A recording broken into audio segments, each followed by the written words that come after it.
Aloha, great job today. 2 points of interest that we're going to see. Working off of the E and the A string, it's different from our uk, as you know, but I want to give a little context to just saying major and minor, the 1 and the 3. We're going to do it 2 fingers and 3 fingers. 3 fingers, the harder one on the hands, I understand. And then the only difference between that is going to be the last thing we play, the diminished shape. So if we were playing in the case of, like, let's say G major we did here, we would have a 1 and a 3. Now the idea is this 1 and the 3, when we're doing it here, can be considered like a G major or a C major, because both of these notes here have the same function. In fact, when we play the 3 notes, that same functionality works because D will always be the same interval mass away from those notes. So when we're playing these notes, the G, the B, and the D, the 1, 3, 5, work quite well. So when we're first playing it, I would suggest try doing it with our 1 finger and 2 finger and working these all the way up.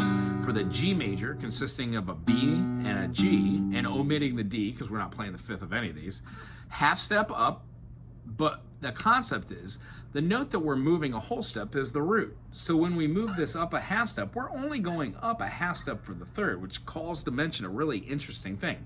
When we go G, B, D, C, all the way through, G, D, G, A, B, C. What we're actually seeing is the whole step's going up a whole step, the G to an A to a B. However, our 3rd is going up a half step and then a whole step. So the intervals that are being completed, you can actually view them through each scale or position from the 1, 3, 5, those stable notes. This one would have a G and the B. We would then have an A and a C. Moving up another whole step with our 1 and our 3 finger, we have a B and a D. We then have our C and our E. The next notes we hit are going to be the D and the F sharp. Going up again, we're going to have the E and then the G right here for an E minor. Another whole step up, we're going to have the A, and then we're going to have our F sharp. And then going up a half step gets us back to our G. So in total, we have G major, A minor, B minor, C major, D major, E minor, F sharp diminished, and G. So when we add the 3rd note, we switch our fingers around, not necessarily to these, because this would feel like an improper way to move. In fact, it doesn't feel good at all. I don't even do that one. But I do play with my pinky and my 3rd finger. So meaning the B is now with our ring finger. The pinky is going to be playing that G note, so G and B. When we move up here, the shape that I had for my major, it consistently stays there. But since I want to play this note, I lift it off and hover right above it. Meaning my pinky is playing the 5th, my middle finger is going to be playing the 3rd, and now my 1st finger is right over the top of that note for the E, which gives me A, C, and E.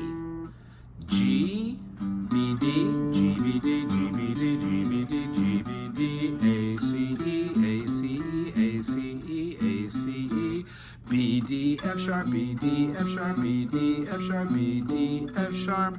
When we go C, E, G, C, E, G, C, E, G, C, E, G, D, F sharp, A, D, F sharp, A, D, F sharp, A, D, F sharp, A.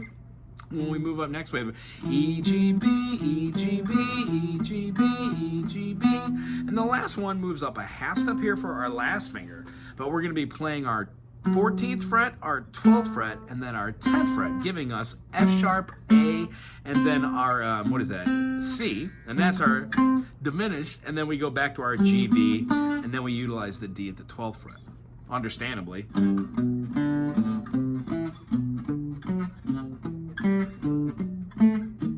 Sorry. That's how I get from one place to the other. Now, I don't necessarily always play that way, but it's really good to know that these are our majors and our minors. And if I'm working on a groove that has something like G major to a D major, sometimes instead of doing my bar chords here, I'll just be like,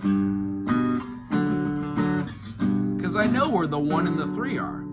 Right here when I'm playing the 1 and the 3, do, re, mi, fa, sol, la, ti, do, re, mi, fa, mi, do. Well, well, gee golly whiz, there's my 1 and 3 there. And then if I go down, I've got my D. So now I'm located or geolocated on my fretboard. My 1 and 3 here in the key of G, when I go up to my 5, gives me my D and my F sharp. Well, if I go up again, I get my G major again. This allows me to understand if I go, I could play a 1-5-1. 1, 5, 1, 5, 1, 5, 1, 5, 1, 4, 1. That helps me realize where I am in real time. I hope that helps a little bit. You can also do that with C majors, C, E, G, D, F, A, E, G, B. When we move it up, F, A, C. When we keep going with this notion, we're going to find all the notes that we have in our key signature work. And this is what I use to get my finger strong, especially that pinky. I'm not necessarily always going to play like a groove like with all these fingers. I generally go to my power fingers. However, it is good to make this finger a little stronger, and it helps out with your bar chords later. Cool, that's the concept. And then secondly, when we're doing this, the tune, when we're doing our A minor, we're going to do a down rake from the A, playing the A once, and then down through, keeping the finger off of the B string to play an open B, and then hammer on to the C. So that's the first groove we try and play.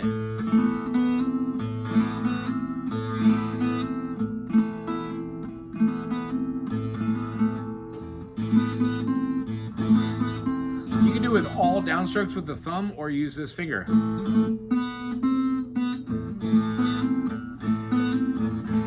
Either way works.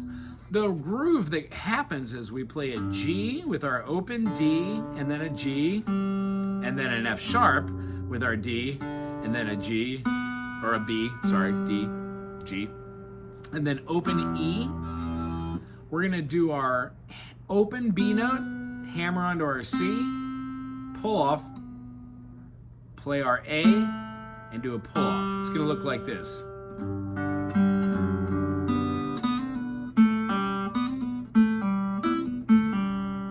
After we get that groove, which is a hammer on, pull off, and then a hammer on, pull off.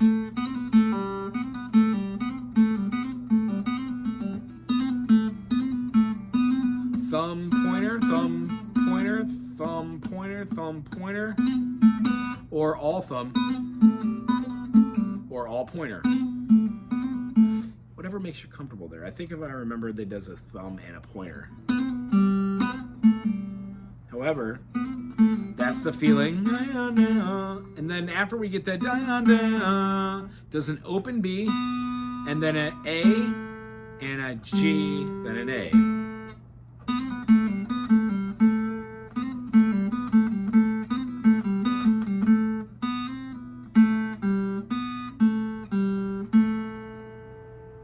The next thing we're going to do after that is go through the same process.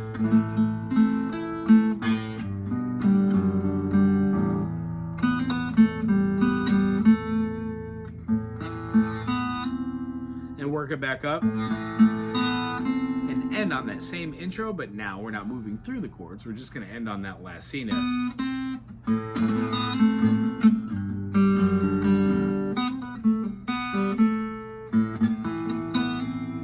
Leave it there. Try this little thing next week.